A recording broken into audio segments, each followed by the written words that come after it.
All right, let's jump right in. Today, we're tackling a question that feels more important now than ever. How in the world do we navigate this incredibly polarized world of ours?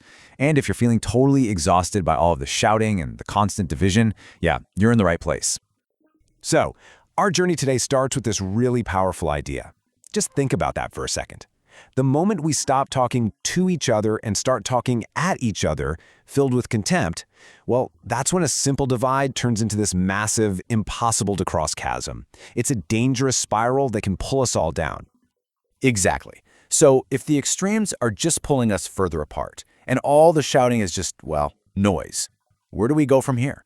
What's the actual path forward? We've all been there, right? You know that feeling, that pit in your stomach before a family get-together, or even just scrolling through social media, knowing that pretty much any topic could explode into a full-blown battle.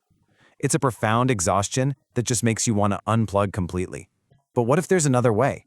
And that brings us to the heart of this explainer, the idea of the radical middle. Now, I want to be super clear about this.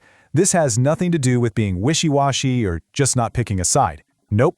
This is a proactive, very deliberate choice to find a more constructive way forward.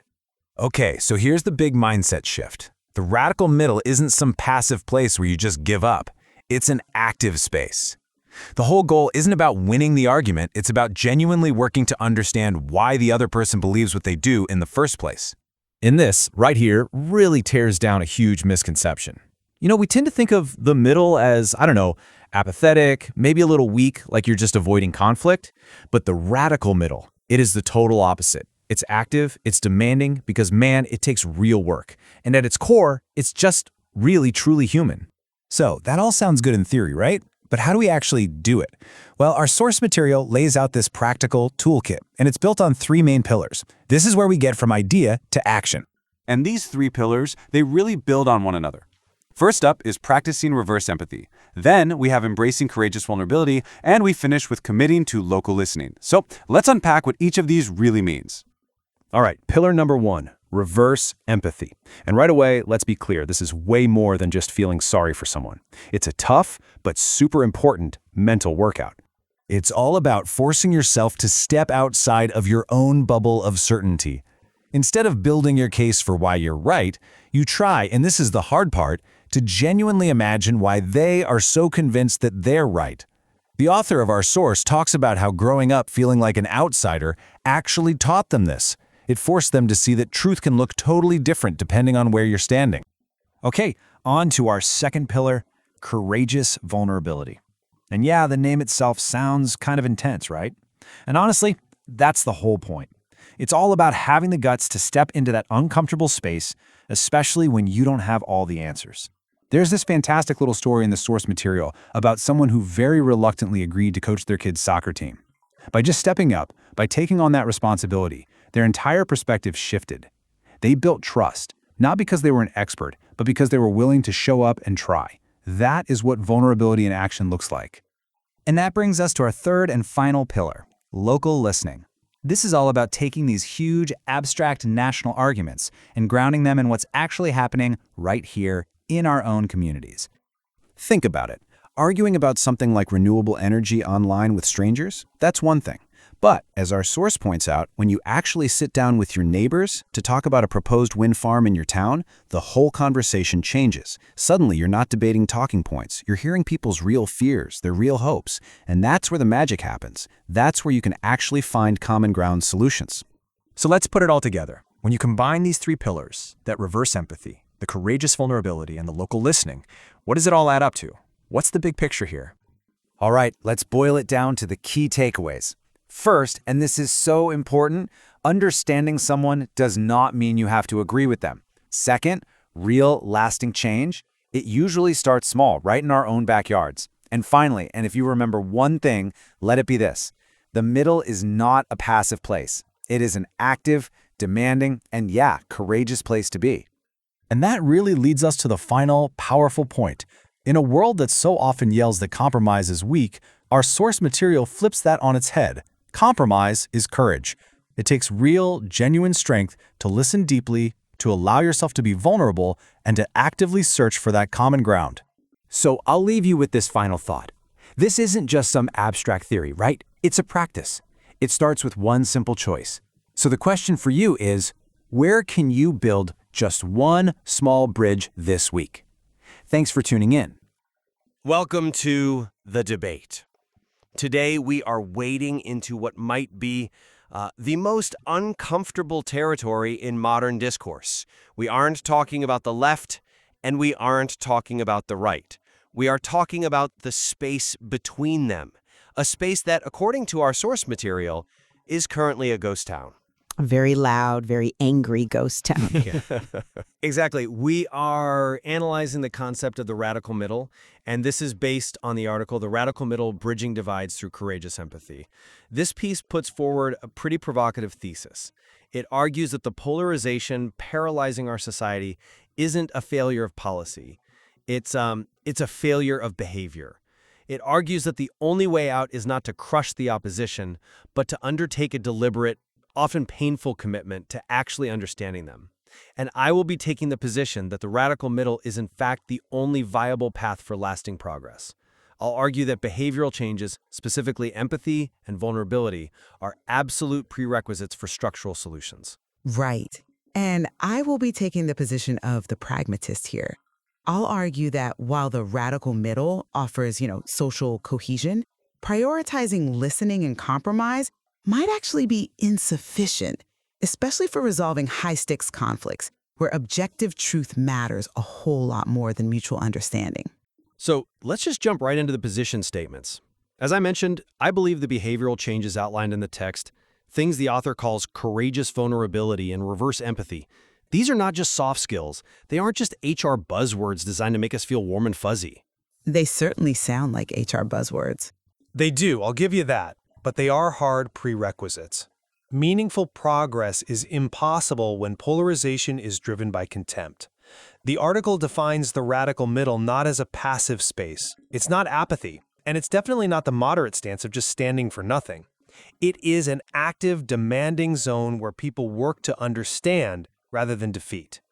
Without this human-centric foundation, logical debates are entirely futile. You can have the best data in the world, but if the social fabric is torn, your solution is dead on arrival. Well, it's a framework that sounds undeniably virtuous.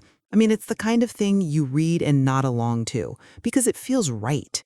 But the central question we have to wrestle with today is whether this virtue actually translates to value in the real world. Is the radical middle a robust, actionable strategy for solving systemic societal problems, things like climate change, economic inequality, geopolitical instability? Or is it a well-meaning but ultimately limited approach, one that prioritizes interpersonal comfort, basically being nice, over the necessary, sometimes brutal work of achieving ideological victory? Being nice isn't the goal, though. It feels like the goal when you read it. The article effectively reframes compromise as courage, and that can be highly problematic. It admits that this process involves stepping into discomfort, judgment, and failure, and the emphasis on local listening and small, locally grounded experiments, to me, that suggests a massive fragmentation of solution making. By focusing so heavily on why someone else believes they are right, we run a very real risk of validating incorrect premises just to be polite, and that stalls urgent progress. I think we need to look closely at the mechanics of this because the text is very specific.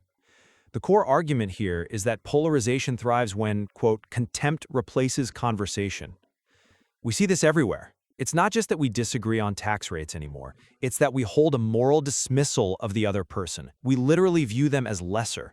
Sure, the temperature is high. I don't disagree with that. Right, but the implementation relies on what the author calls reverse empathy, which is a critical distinction to unpack. It challenges us not to focus on why we are right, but to deploy our cognitive resources to imagine why someone else believes they are right. Which is exhausting, by the way. It is. The text doesn't claim it's easy. The author actually illustrates this with a really powerful personal narrative about their childhood. They describe moving between cultures, effectively living a double life. They talk about being both the mocker and the mocked. Yeah, it's a vivid image. It does humanize the concept. It does, because they learned firsthand the sting of exclusion, but they also admitted to participating in it. That duality is the key. My argument is that this isn't just a touching story. It is a strategic insight. You cannot reason a person out of a position they were not reasoned into. Most political beliefs are emotional or tribal at their core. You have to understand the human need behind the belief. If you don't build that bridge through reverse empathy, your data is completely useless. You're just throwing facts at a brick wall. Look, I see why you find that compelling. And the story of the mocker and the mocked does add a necessary layer of human texture. It humanizes the opposition, which is fine. However, reverse empathy as a governance strategy, that worries me deeply. As I said in my opening, the article effectively reframes compromise as courage, and that is where I start to get really skeptical. Why? Because it requires effort? Because it explicitly states that these experiments don't always produce immediate agreement.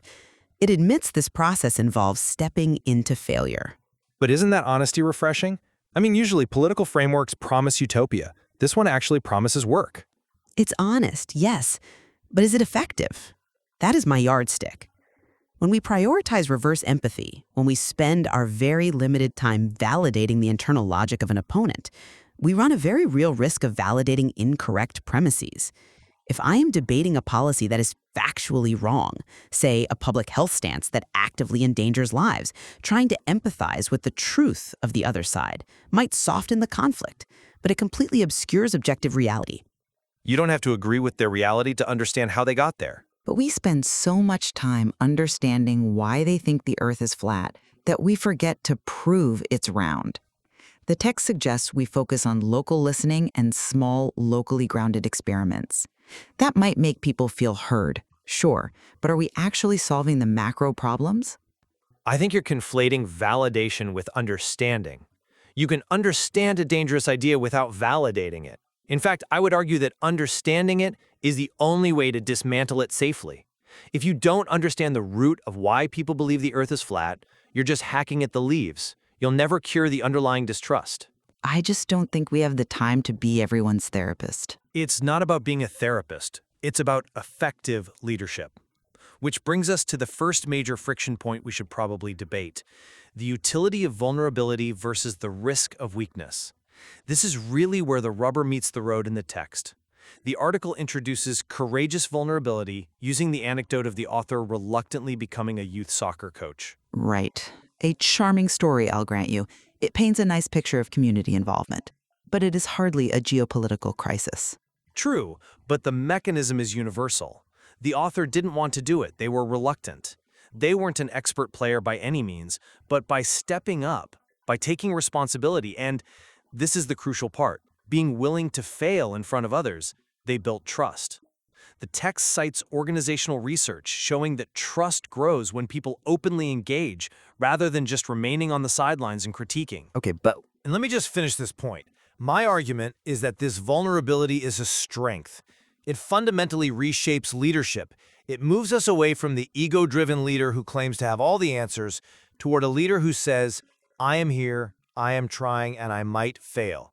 That honesty disarms opponents. It creates a space where engagement is possible because you have consciously lowered your shield. I'm sorry, but I just don't buy that as a universal principle for high-stakes issues.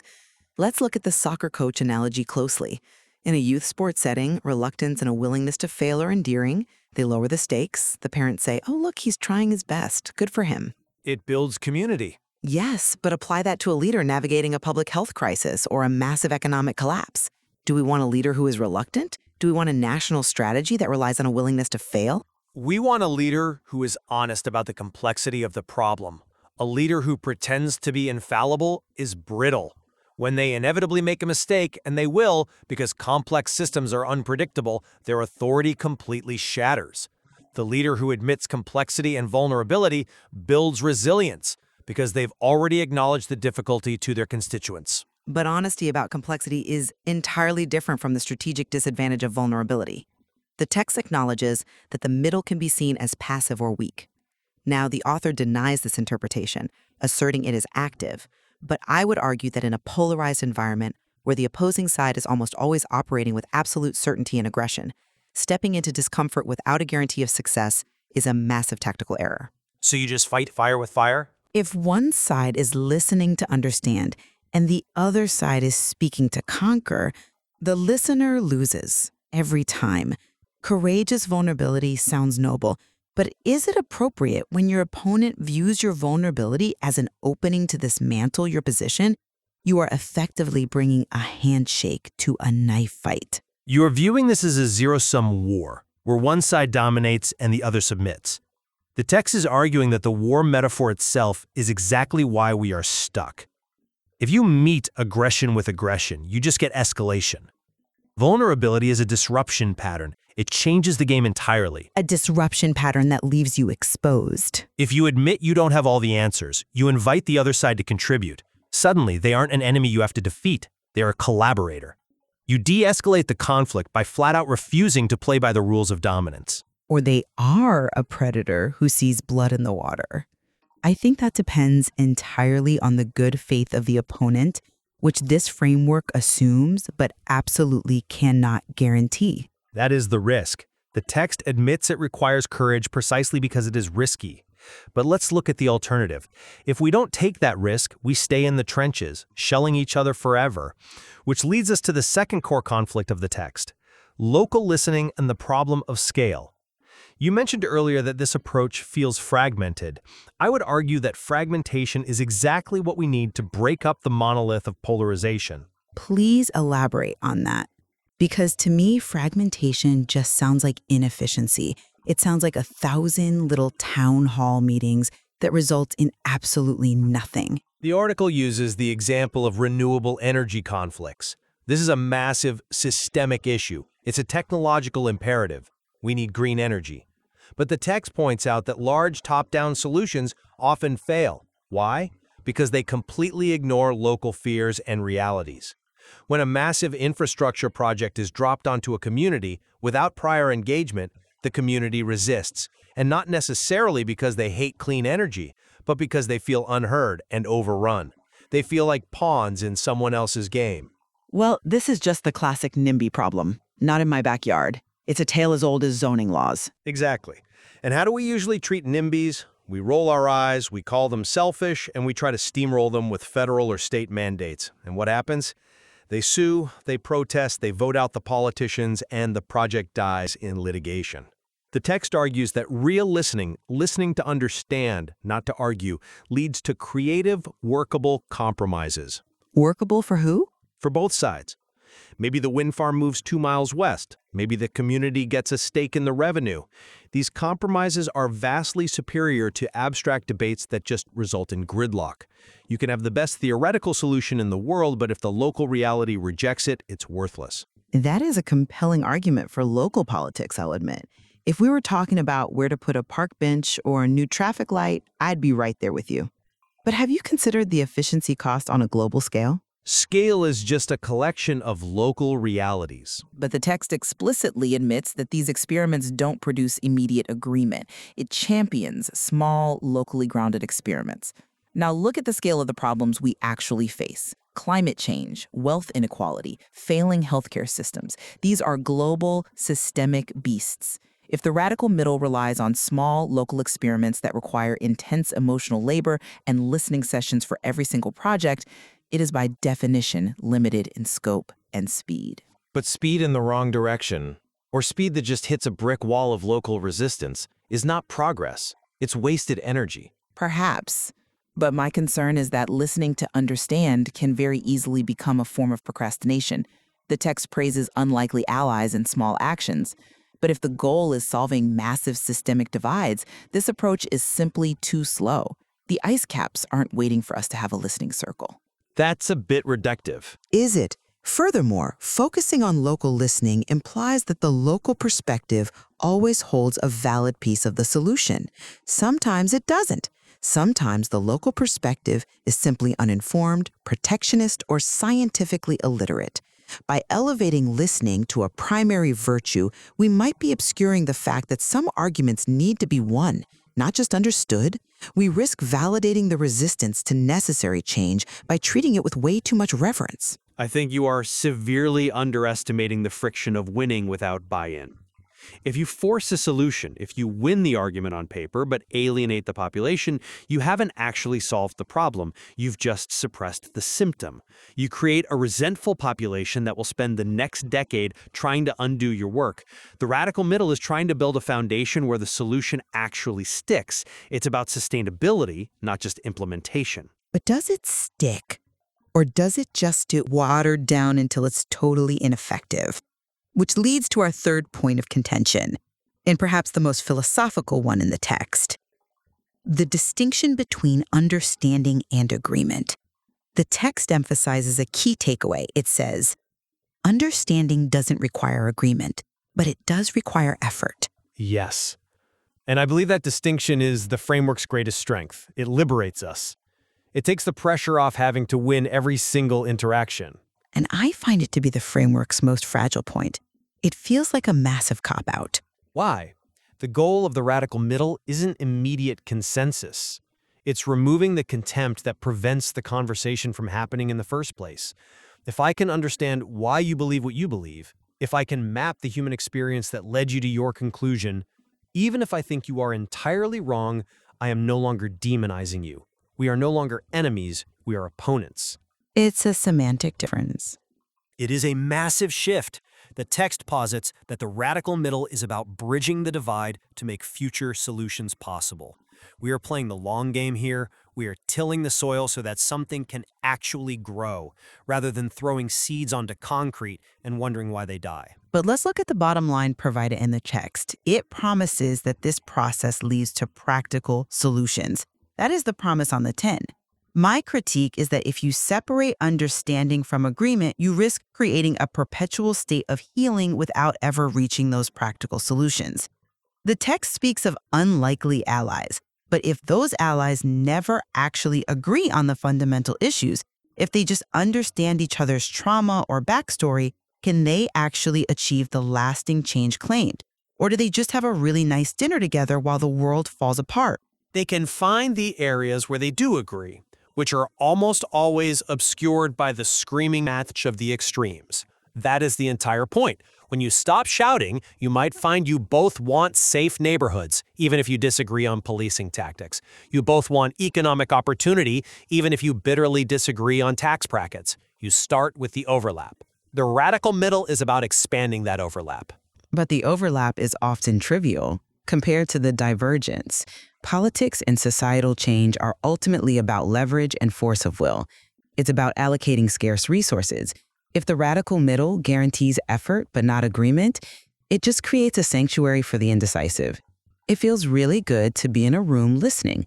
But if the house is on fire, I don't need the firefighters to understand the childhood trauma of the arsonist. I need them to put out the fire. Societal problems aren't fires. The text says polarization thrives when contempt replaces conversation. I agree. But I would add that stagnation thrives when conversation replaces action. But conversation is the action that makes the solution durable. You keep going back to this idea of putting out the fire. But societal problems are not fires, they are ecosystems. They are living, breathing things. The text proves that without the trust built by vulnerability, the trust built by that soccer coach moment of stepping up despite fear, the top-down solutions simply crumble. You can't put out the fire if the townspeople are cutting your hoses because they don't trust you. I'm not sure the analogy holds perfectly, but it does illustrate our divergence. I want the fire out, you want the townspeople to feel good about the hose. No, I want the townspeople to hold the hose. That is the fundamental difference. If they hold the hose, they help you fight the fire. If you just spray them with water from on high, they fight you. Fair enough. It is a philosophical divide between efficiency and inclusion. Let's bring this to a close as we're running short on time. We've looked at the core pillars here: reverse empathy, courageous vulnerability, and local listening. We have. And despite your pragmatism and skepticism, I maintain that the radical middle is the most demanding place to be. It is so easy to sit in the extremes and shout. It's easy to be ideologically pure. It requires immense strength to sit in the middle and actually listen. It asks us to suppress the ego that desperately wants to be right in favor of the humility that actually wants to solve. It asks us to engage in reverse empathy even when it hurts. And I maintain that while it requires strength, It may not require the right kind of strength for every battle. So, just to summarize my position, I acknowledge, as the text states, that contempt is a massive barrier to progress. We cannot function as a society if we despise one another. However, I remain highly skeptical about reframing compromise as courage. Sometimes compromise is just compromise, or worse, it's capitulation. The middle can indeed be a place of stalled momentum. While local listening is valuable for nuance, it shouldn't replace the pursuit of objective best outcomes, even if those outcomes are unpopular or difficult to explain in a listening circle. And I will reassert that the middle described in this material is not passive. It is the most active and human place to be. The source material makes a very convincing case that top-down, purely logical solutions fail when they lack the trust built by vulnerability. We have to be willing to be the mocker and the mocked, to see the other side, or we will remain stuck in gridlock.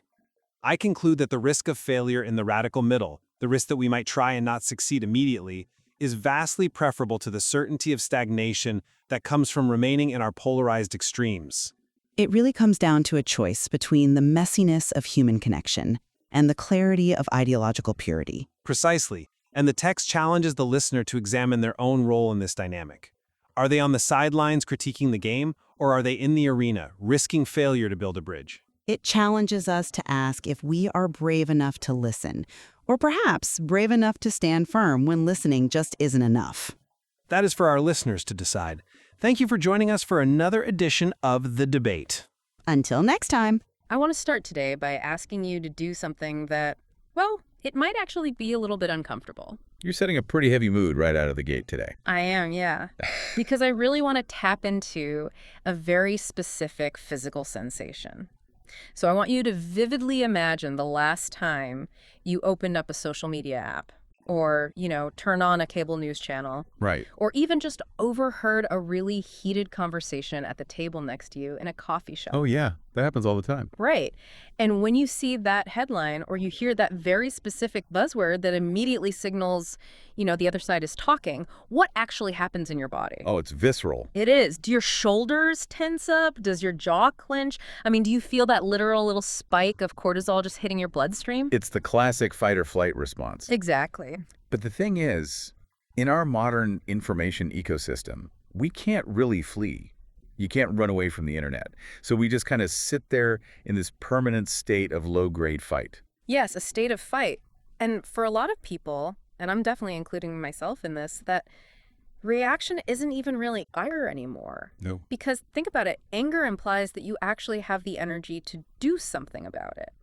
I think the word that really defines our current cultural moment is exhaustion. Yeah, that's spot on. And there's actually a formal term for this that sociologists and political scientists use now. Oh, really? Yeah, they call it the exhausted majority. The exhausted majority. I love that. Well, I hate it, but Yeah. I feel seen. Right? It's incredibly validating. It refers to this huge group of people, and it's usually the largest demographic in the country who are not living on the extreme fringes. They aren't waking up every single morning just actively looking for a cultural battle to fight. Right. They just want to go to work and live their lives. Exactly. But they feel completely, utterly drowned out by the people who are looking for that fight. It honestly feels like we're all trapped in a giant sports stadium. Yeah. And everyone is just screaming through megaphones, but nobody is actually talking to anyone else. It's just noise. Just a wall of noise. And the messaging we get from that noise constantly is entirely binary. It's always, you are either with us or you're with them. You're either on the right side of history or you're evil. Exactly.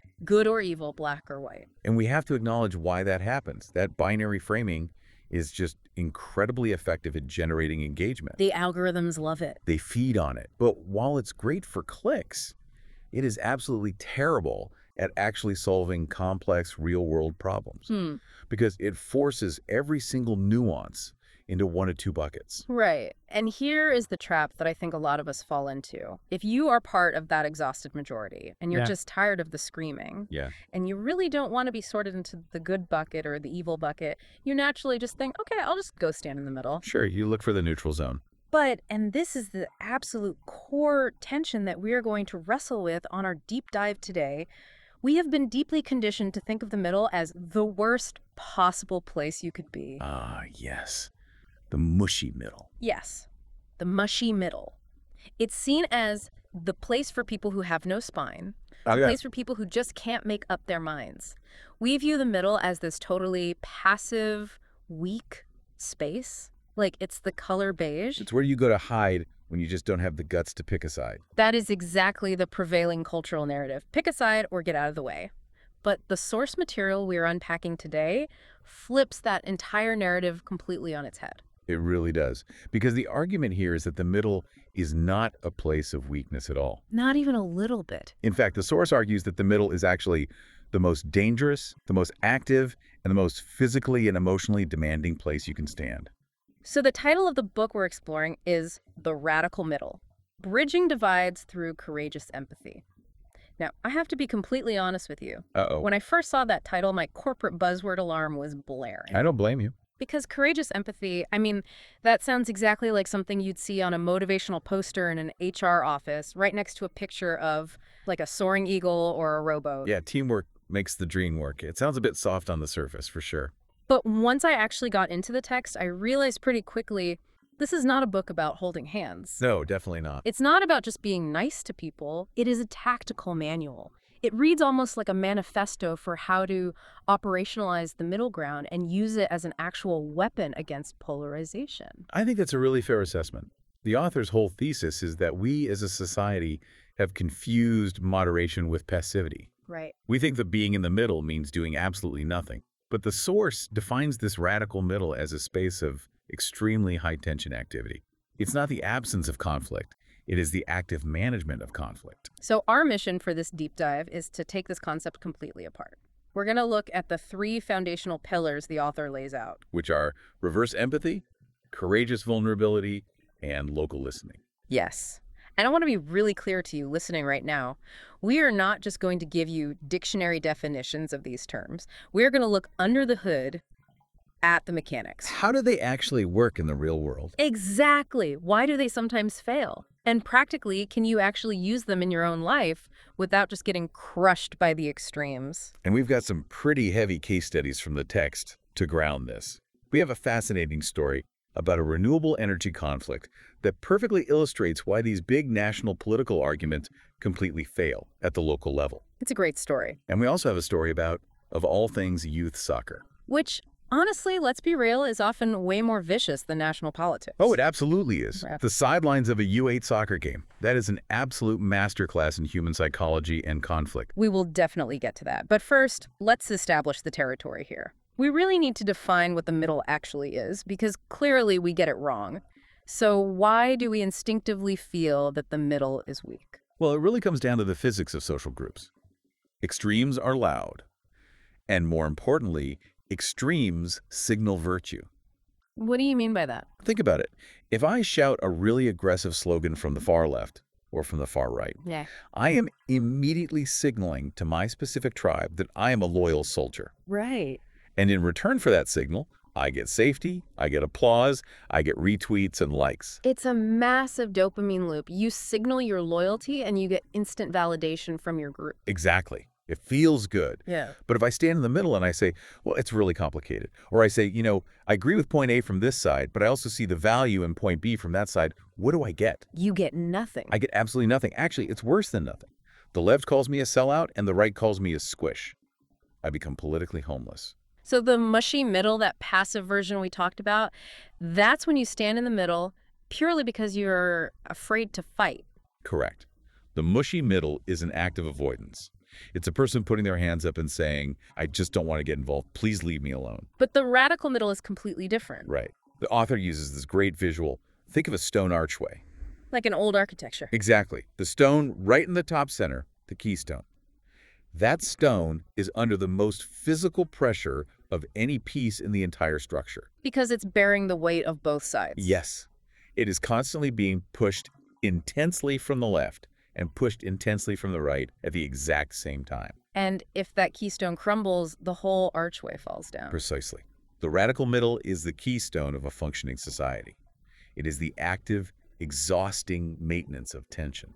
So it's not just splitting the difference. No, not at all. You aren't doing a mathematical average. You aren't saying, okay, you guys want to burn the house down and you guys want to save the house, so let's compromise and just burn half the house down. Because that's the passive middle. That's just a terrible idea. Right.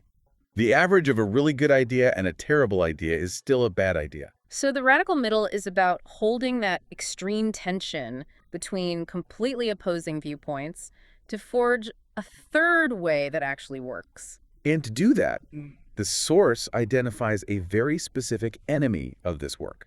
And this is important.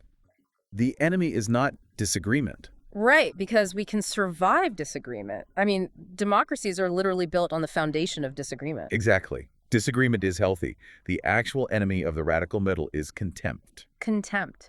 Yeah, we really need to define that word carefully because people use it interchangeably with anger, and they are not the same thing. They are very different. I think this is a crucial distinction. Like, I can be absolutely furious at my spouse. I can be so angry, but I don't hold them in contempt. Right.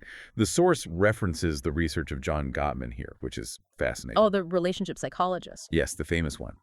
He can observe a married couple having a conversation for just a few minutes, and he can predict whether they will get a divorce with something like 90% accuracy. Which is wild. How does he do it? He looks for one specific facial expression, the eye roll, the sneer, because that physical reaction is the manifestation of contempt. Wow.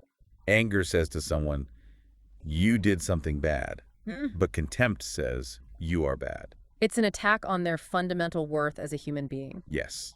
Contempt basically dehumanizes the other person. It says, you are beneath me, you are defective. And the source argues that once that contempt enters the bloodstream of a society or a political system, actual conversation becomes literally impossible. Because you cannot negotiate in good faith with someone that you fundamentally believe is subhuman or completely irredeemable. Why would you compromise with a monster? You wouldn't. You'd just try to destroy them. Exactly. So if standing in the radical middle is the antidote to all this contempt, what is the actual goal here? Is the goal to just get everyone to agree? Because frankly, looking at the world, that sounds impossible. It is impossible. And this is where the source material is deeply realistic. The goal of the radical middle is not agreement. The goal is understanding. Okay, I'm going to stop you right there. I really want to push back on this for a second because I can hear the listener skepticism creeping in right now. Let's hear it.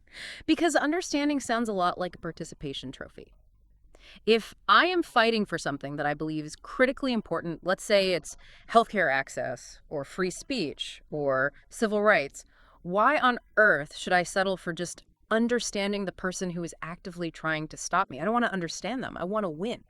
That is the totally natural, intuitive response. I want to defeat my enemy. But here is the counter-argument the source makes, and it's brilliant. You cannot defeat an ideal that you do not understand. If you do not truly understand why the other person believes what they believe, if you just wave your hand and write them off as crazy or brainwashed or evil, you are fighting a caricature. You're punching at smoke. Exactly. You're swinging blindly. Yeah. Because you aren't actually engaging with the structural foundational reasons for their resistance. Oh, wow. Okay, so understanding isn't some nice gift that you are generously giving to your opponent. It's intel. It's reconnaissance you are gathering for yourself. It is entirely strategic. It's the difference between having a reflex and making a tactical choice. Because contempt is just a reflex. Right. Contempt is easy. It takes 0 calories to roll your eyes. Yeah. But understanding, that is heavy lifting. It requires you to actively suppress your own ego long enough to basically download a completely different operating system into your brain and see how it works. Which perfectly transitions us to the first pillar of this system. We need to talk about the specific tool the author says we must use to get that understanding, and they call it reverse empathy. Reverse empathy. Now, we have to strip all the cultural baggage off the word empathy here. Yeah, because usually when we say empathy, we mean emotional resonance. Like, I feel your pain, I cry when you cry. Right. If you try to do that with every single person you disagree with on the internet, you are going to burn out in about an hour. It's emotionally impossible. Completely exhausting. But reverse empathy, as it's defined in this book, is cognitive. It's an intellectual challenge, not an emotional one. Okay, how does it work? It is the rigorous practice of asking yourself a very difficult question. If I had lived their exact life, if I had their parents, their zip code, their childhood traumas, their religious background, and their specific news feed, would I view the world exactly the way they do? And the really scary answer to that question is almost always yes. Yes. It is almost always yes. And that realization is utterly terrifying to the human ego? Because our ego desperately wants to believe, look, I believe in the truth because I am inherently smart and I am a good, moral person. And they believe in lies because they are inherently stupid and immoral. Right. The ego says, I arrived at my flawless conclusions through pure logic, and they arrived at theirs because they were brainwashed. Reverse empathy shatters that whole illusion. It forces you to look in the mirror and acknowledge that, hey, if I had been swapped at birth and raised in their house, I would probably be standing on the other side of the protest line holding their sign. Exactly. And the source uses a really powerful, deeply personal story to illustrate how this shift actually happens. It's the story of the mocker and the mocked. I really want to spend some time on this story because it completely grounded the concept for me. It takes it out of the academic realm and makes it visceral. It's a pivotal moment in the author's own life. So the author describes their early childhood growing up in their home country, and they were very much a part of the dominant culture there. Right. They spoke the language perfectly without an accent. They wore the right clothes. They watched the right shows. They were the ultimate insider. They were firmly in the in-group. And like a lot of kids who are safely in the in-group, they actively participated in the social policing of the out-group. Which kids are ruthless about. Oh, brutal. So they mocked the kids who talked funny. They made fun of the kids who brought weird food in their lunchboxes. And the author points out they weren't trying to be this cartoon villain. They were just swimming in the water of their culture. They were just doing what the in-group does. They were the mocker. Exactly. Mm-hmm. But then everything changes. The author's family moves. They emigrate to a completely different country, different language, different cultural norms, different everything. The ultimate culture shock. And literally overnight, the entire script flips on them. The author walks into this new school, and suddenly, they are the one with the funny accent. Right. They're the one wearing the completely wrong shoes. They're eating the weird food. So they went immediately from being the mocker to being the mocked. And the source describes the physical sensation of that shift so vividly. It wasn't just, oh, this is annoying that kids are mean. It was a visceral, burning sense of shame. Yeah. It was this crushing feeling of not belonging in your own body. The feeling that every single person is looking at you and just seeing something fundamentally wrong. Because that taps into a really deep biological shame trigger. Deep in our evolutionary wiring, being cast out of the tribe literally equals death. You can't survive alone. Precisely. And that intense physical experience was the catalyst for the author's entire worldview shifting. Because the author realized, wait a minute, I am the exact same person I was last week. Right. I didn't change. I'm just as smart, I'm just as funny, I'm just as worthy of respect. But simply because the context changed, I am now the outcast. It completely broke their illusion of objectivity. It taught them that what we call normal is really just a setting on a dial. And depending on where you were born, that dial is set differently. And that is the exact mechanism of reverse empathy.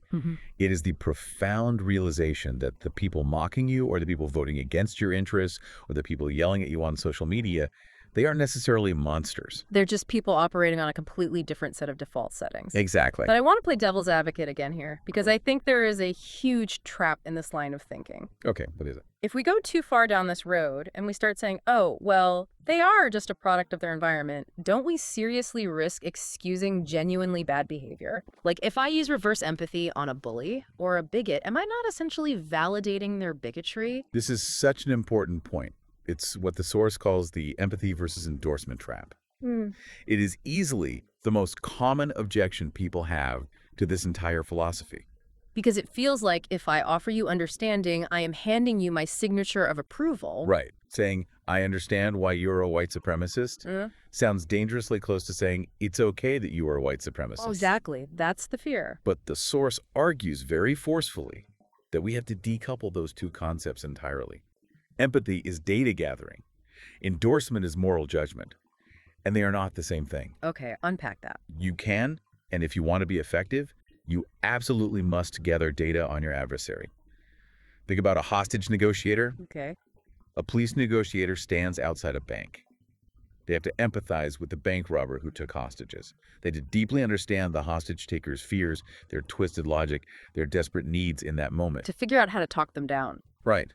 Now, does the negotiator endorse taking hostages? Do they think it's a good idea? Of course not. No.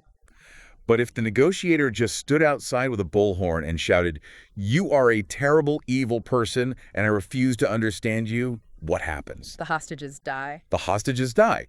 Reverse empathy is the specific tool you use to de-escalate the conflict so that you can actually make progress. So empathy here is not soft. It is highly tactical. It is about actively suppressing your own urge to judge them, just long enough so that you can find the actual lever you need to pull to change their behavior. It is the ultimate strategic advantage.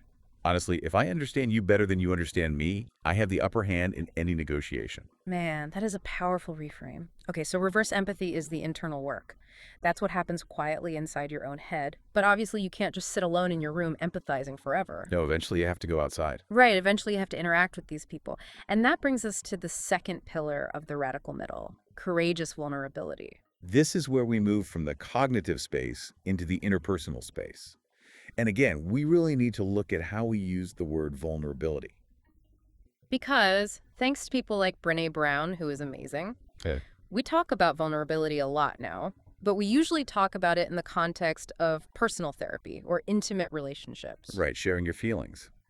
But the source applies vulnerability specifically to conflict and leadership in the public square. And they draw this really sharp distinction between being a spectator and being a participant. This is absolutely key to the whole framework. We currently live in a dominant culture of spectators. Social media has essentially turned all of us into sideline commentators. We're all Monday morning quarterbacks. Exactly. We sit up in the stands, completely safe, eating our popcorn, and we just critique the players who are actually down on the field sweating. Oh, he shouldn't have worded his tweet that way. She totally messed up the rollout of that policy. They are doing it all wrong. And it is incredibly safe to be a critic. Mm. You literally cannot lose. If the team wins, you cheer and say you supported them. If the team loses, you get to say, I told you so, they should have listened to me. You have zero skin in the game. You're risking nothing. But the radical middle absolutely demands that you leave the safety of the stands and walk down onto the field.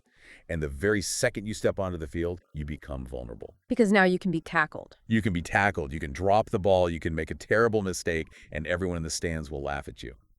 The source illustrates this transition with a story that I found low-key hilarious just because it is so painfully relatable. Oh, the youth soccer coach story. Yes, the story of the reluctant soccer coach. I love this example because it is so incredibly mundane. It's not about the UN, it's about a local park. But it perfectly captures the psychological shift. Walk us through it. So, the author's kid plays in a local youth soccer league. And one day, the league sends out that dreaded mass email to the parents. Oh, I know the email. We have 15 kids signed up, but we have no coach. If a parent does not step up and volunteer by Friday, this team folds and the kids don't play. The ultimate guilt trip. It works every single time. Now, the author explicitly does not want to do this. They're super busy with work, they don't know any soccer drills, and frankly, they really do not want to deal with the other parents. Because parents are terrifying. Truly. But they swallow their pride and volunteer because they don't want their kids' team to get canceled. And the source describes this immediate, profound psychological shift that happens the very first time they put on the coach's whistle and step on the grass. It is the exact shift from critic to responsible participant. Because think about it, the week before, the author was just a spectator parent on the sideline. They were probably standing there thinking, why is the coach doing that drill? Why isn't my kid playing striker? Right. This substitution pattern makes absolutely zero sense. This guy's an idiot. Exactly. But now, they are the coach. And suddenly, reality hits them in the face. They realize, oh my God, just getting a group of 6-year-olds to stand in a straight line is a logistical nightmare. It's basically impossible. Right. Suddenly they realize, I have to manage equal playing time. I have to deal with a kid who's crying because he got hit with a ball. And I have to deal with parents glaring at me from lawn chairs. And the real insight here is that once you are actually in the arena doing the work, you suddenly develop this profound empathy for everyone else in the arena, even the people you are competing against. Yes. You stop looking at the opposing coach as the enemy to be defeated, and you start seeing them as just another poor, stressed out soul who is also trying to herd cats. You share a struggle. Exactly. The spectator looks at the game and sees a binary battle of good versus evil, my team versus your team. But the participant looks at the game and sees a shared struggle against chaos. So courageous vulnerability is the willingness to willingly step into that chaos, put the whistle around your neck, and admit out loud, hey, I might not get this completely right, but I am actually trying. And here is the core paradox of vulnerability. We have been taught to think that admitting any kind of weakness, saying, I don't know the answer or I made a mistake, will make people trust us less. Right. We think leadership means projecting this image of ironclad certainty at all times. The whole I alone can fix it mentality. Exactly. But the source cites some fascinating organizational research here that proves the exact opposite. It really reminds me of Amy Edmondson's famous work on psychological safety. Oh, the hospital study. Yes, they did this massive study of different hospital medical teams, and they were tracking error reporting, mistakes with medication, charting errors, things like that. Right. And the researchers assumed the best teams would have the fewest errors.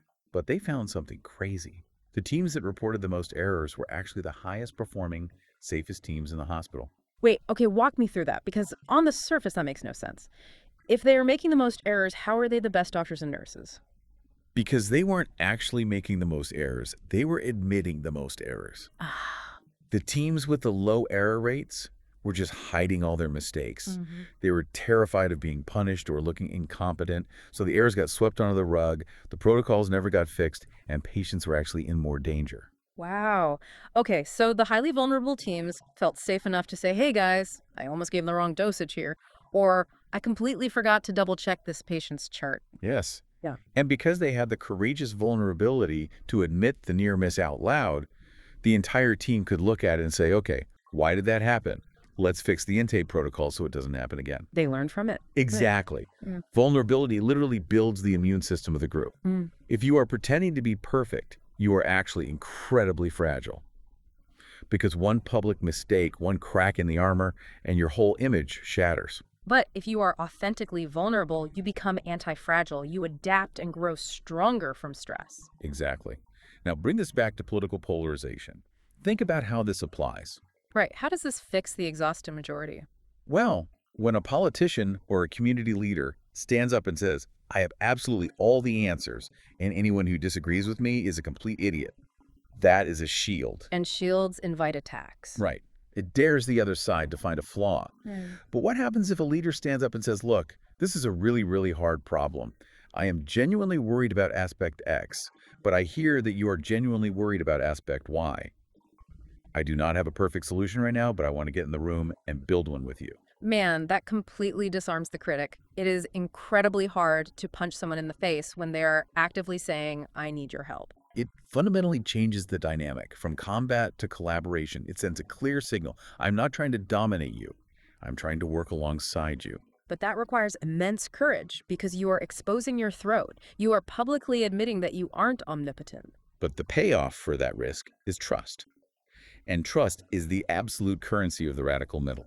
You cannot buy it. You cannot demand it. You have to earn it by being willing to bleed a little bit, by showing your cards. Okay, so we've covered the internal mindset, which is reverse empathy, and we've covered the interpersonal stance, which is courageous vulnerability.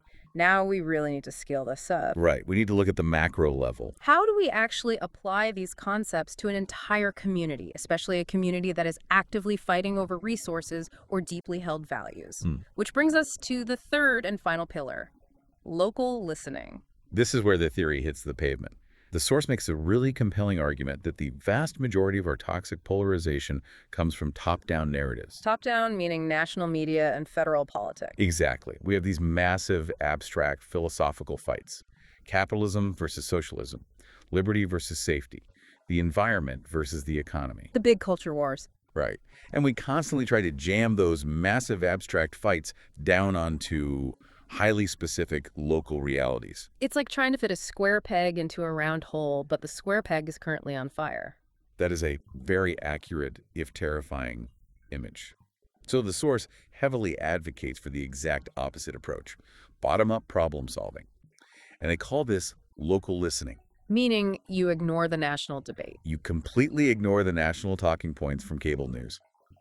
And you focus intensely on the tangible, lived reality of the specific people in that specific zip code. The Deep Dive has a brilliant, very detailed case study on this regarding renewable energy, and I really want to tell this story properly because it captures the nuance so perfectly. Like the wind farm story, yes. Right.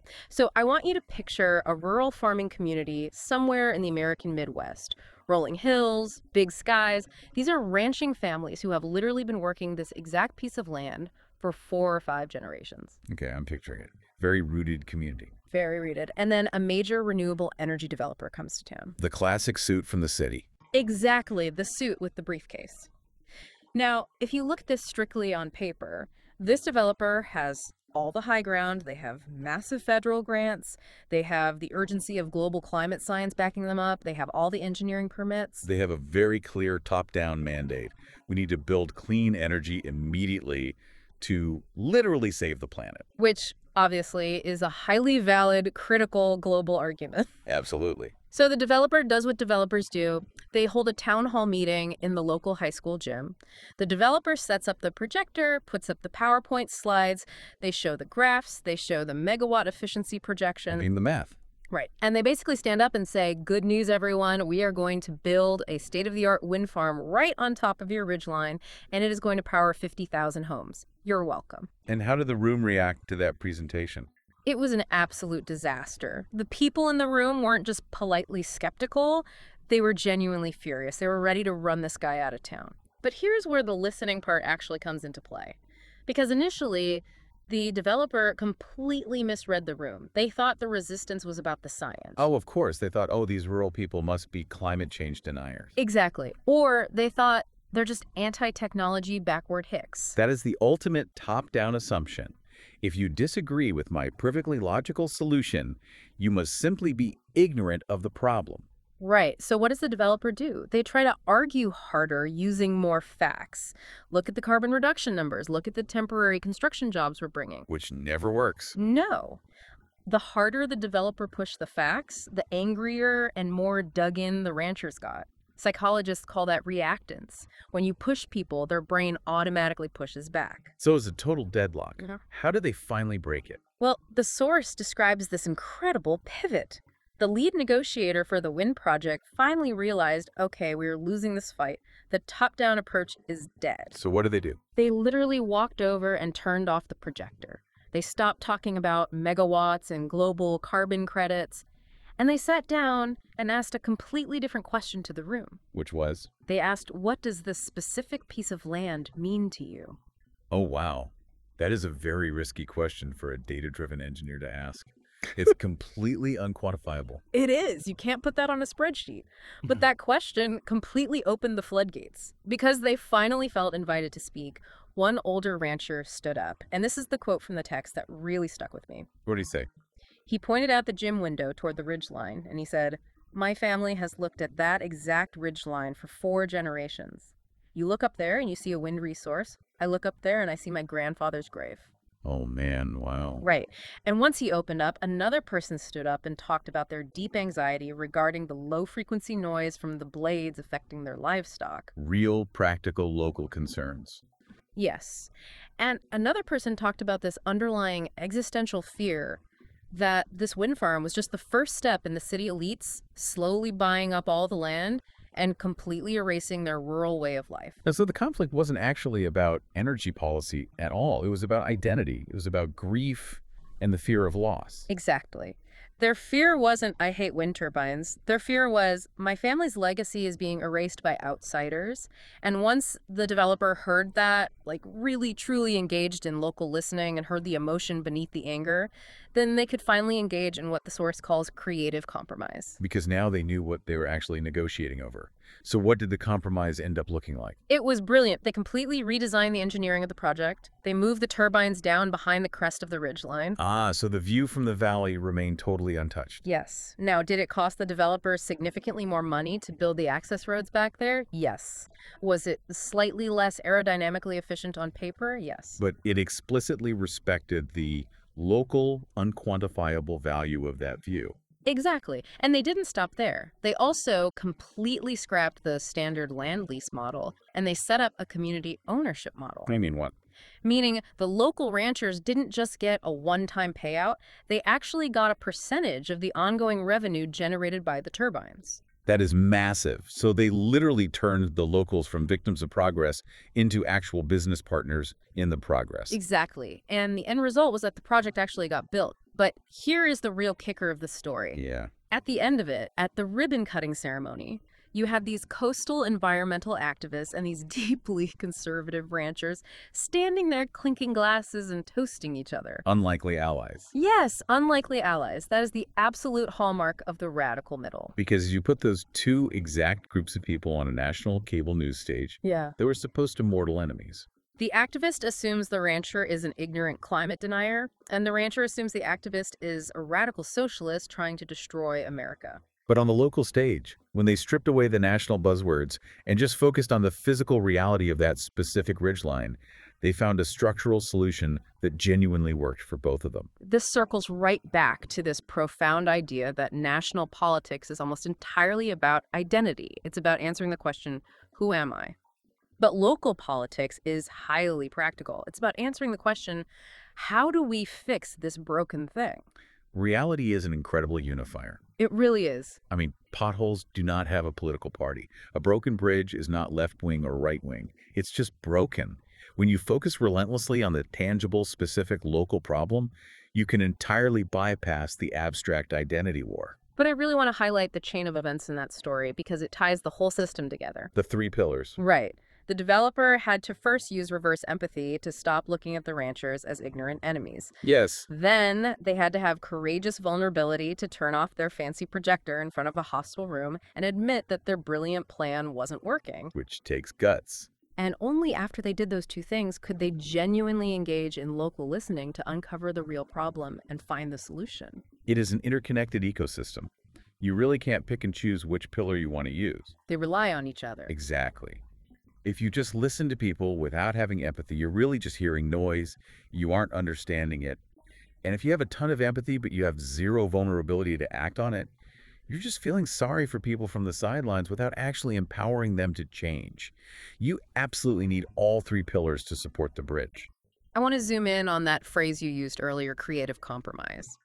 Because compromise is another one of those words that has become incredibly dirty in our culture. Oh, definitely. We are explicitly taught now that compromise means losing. It means you surrendered. If I compromise with you, it means I gave up something I believed in and therefore I am weak. The source tackles this exact stigma head on. In fact, I'd say the ultimate bottom line of the entire text is a massive reframe of this concept. The author states, we need to fundamentally view compromise as an act of courage. Compromise as courage. I really want you to unpack that. Because to the exhausted majority, it just feels like giving up. Think about the actual energy it takes to just stay safely in your ideological bunker. Okay. It's actually quite easy. You don't have to think. You just keep shouting the exact same approved slogans to the people who already agree with you. You maintain your absolute purity. Right. You get to say, well, I demanded 100% of what I wanted, and I ended up getting absolutely 0%, but hey, at least I kept my moral virtue intact. Purity is cheap. Progress is incredibly expensive. Wow, that's a great way to put it. To actually compromise, to sit across from somebody you disagree with, Yeah. and say, okay, I will accept 70% of what I want, and I am willing to give you 30% of what you want, just so we can actually build the road and move forward. That takes immense bravery. Because of what your own side will do to you. Exactly. You have to turn around, walk back to your own extremely angry tribe, and say, hey guys, I made a deal with the enemy. And your own tribe will absolutely tear you apart. They will call you a traitor. You risk total excommunication from the extremes. They will cancel you. It's dangerous. It is highly dangerous. And that is exactly why this middle is called radical. You aren't just fighting the other side. You are fighting a grueling two-front war. You are fighting to solve the actual problem in front of you, and simultaneously, you are fighting the ideological purists on your own side who would honestly rather see the whole project fail than see you compromise. That is a really heavy realization. The radical middle is not a safe harbor at all. It is an active combat zone. It absolutely is. It requires vastly more cognitive load. It requires intense emotional regulation. It is physically and mentally more exhausting to hold two completely opposing thoughts in your head and try to weave them together than it is to just blindly accept one thought and scream it at the top of your lungs. So if it is that hard, and it's that dangerous, and it is that exhausting to do, why do it? That's the million-dollar question. Right. Like, why not just stay in the bunker where it's safe and everyone agrees with you? Because the bunker is a total dead end. We established that right at the beginning of the show. The status quo, the exhausted majority sitting around complaining is miserable. Nothing actually gets fixed. Yeah, the roads literally don't get paved, the wind farms don't get built, the healthcare laws don't get passed. We just sit in our respective bunkers and scream at each other until we die. So the fundamental choice we have to make is, do you want to feel comfortably self-righteous, or do you want to be materially effective? That is the ultimate test. If you genuinely want to be effective and change reality, you have to leave the bunker and go to the middle. Because that messy, uncomfortable middle is where the actual gears of society turn. I completely agree. But I want to touch on one last, very practical hurdle before we wrap up this deep dive, because I know people are thinking about this. Sure, let's hear it. It's what technologists call the cold start problem. Okay. This entire framework, reverse empathy, vulnerability, listening, it all relies heavily on a foundation of trust. But as we look around today, societal trust is essentially at absolute zero. Below zero, probably. Right. So if I decide to be the brave one, and I make myself vulnerable, and I extend an olive branch to the other side, and they just immediately punch me in the face and use it against me, I'm the sucker. That is the very real risk. Yeah. And the source material does not sugarcoat this at all. If you actively practice radical middle tactics in the real world, you are going to get burned sometimes. You will get punched. You will extend an olive branch, and someone will gleefully snap it in half and mock you for it. So what do you do when that happens? Do you just say, well, I tried, and retreat back to the bunker? No. You have to recognize that trust is not some naturally occurring renewable resource that you just find buried in the ground. It is a manufactured product. Oh. You have to build it from scratch. And the only way to build trust in a low-trust environment is for somebody to be willing to go first. Someone has to unilaterally disarm. Someone has to stand up and say, I am going to actively listen to you even though you have refused to listen to me yet. I am going to treat you with fundamental human dignity even though you are currently treating me with profound contempt. God, that feels incredibly unfair. Like my inner toddler is throwing a tantrum right now, screaming, but it's not fair. They started it. It isn't fair. It's not supposed to be fair. It is leadership. Wow. True leadership is rarely fair. Leadership is the willingness to absorb the pain and toxicity of the broken system so that the system itself can begin to heal. The people standing in the radical middle are the shock absorbers. They are the ones willing to absorb that contempt and consciously transform it into productive conversation. It really reminds me of that core concept in certain martial arts, like Aikido. Oh, using their momentum. Exactly. When someone throws a punch at you, you don't rigidly block it and take the impact. You step to the side, you take their aggressive kinetic energy, and you smoothly redirect it into a throw or a pin. You take the aggression and turn it into something entirely different. That's a completely perfect metaphor. In the radical middle, you are an alchemist. You are taking the heavy, toxic lead of societal contempt, and through immense effort, you are transmuting it into the gold of creative compromise. But alchemy is very dangerous work. It can blow up in your face. It absolutely can. But it's the only way to make gold. Man, this has been such an incredible journey today. We started with that physical, bodily exhaustion of polarization, and we moved through the internal cognitive shift of reverse empathy, then the interpersonal risk of vulnerability, and finally the hands-on community work of local listening. It is a lot to process. It's a very dense, demanding framework, but it's a necessary one if we want to survive. Let's try to crystallize this for the listener who has stuck with us and is thinking, okay, I'm completely in, I want to do this, but what do I actually do tomorrow morning? Let's do a quick rapid-fire summary of the key takeaways from the text. Sure. Let's boil it all the way down to 3 actionable points. Number 1, diagnose the contempt. Okay. You have to constantly watch yourself. When you find yourself disagreeing with someone online or in person, ask yourself, am I angry at what they did, or do I fundamentally hate who they are? If it is the latter, you have to stop and reset, because you cannot solve a problem from a place of contempt. So check your own eye rolling, catch it before it starts. Got it. Number 2, practice the why. When you encounter a worldview that you absolutely despise, do not ask the lazy question, how can they be so stupid? Right. Ask the hard question. What are the specific environmental and psychological inputs that led to this output? Engage reverse empathy. Run the simulation in your head of being born in their shoes. So be the detective, do not be the judge. Exactly. And number 3, get off the sidelines. Stop just endlessly critiquing the world on social media. Go join a local school board. Coach a youth soccer team. Organize a neighborhood block party. On the whistle. Put on the whistle. Become a participant. Because the moment you have actual skin in the game, your perspective completely changes, and you finally become part of the actual solution rather than just adding to the noise. And finally, just constantly remind yourself that the middle is not the passive option. It is the most radical option available to us. It truly is the only place where the future is actually built. I really want to leave the listener with one final thought, a provocation drawn straight from the source material. We have spent an hour today talking a lot about them, the other side, the extremes, the people causing the problems. But the real ultimate challenge here is entirely internal. It always is. The text strongly suggests that the radical middle is simply not for the faint of heart. So the difficult question you have to ask yourself is, do you actually have the courage to make yourself politically homeless? Are you brave enough to willingly walk out of the safety of your bunker? Exactly. Are you brave enough to turn around to your own loyal tribe and say, hey, I actually think the other side has a valid point here? Are you brave enough to be the one person who sits down and listens when every single other person in the room is shouting? Or is it just easier for you to keep your megaphone turned all the way up to 11? That is the exact question every single one of us has to answer every single time we unlock our phones. It certainly is. This has been our deep dive on the radical middle. I really hope you found something in this conversation that challenges you to step out of the stands and into the fray. Because that's where the real work happens. Thanks for listening. We'll see you in the middle.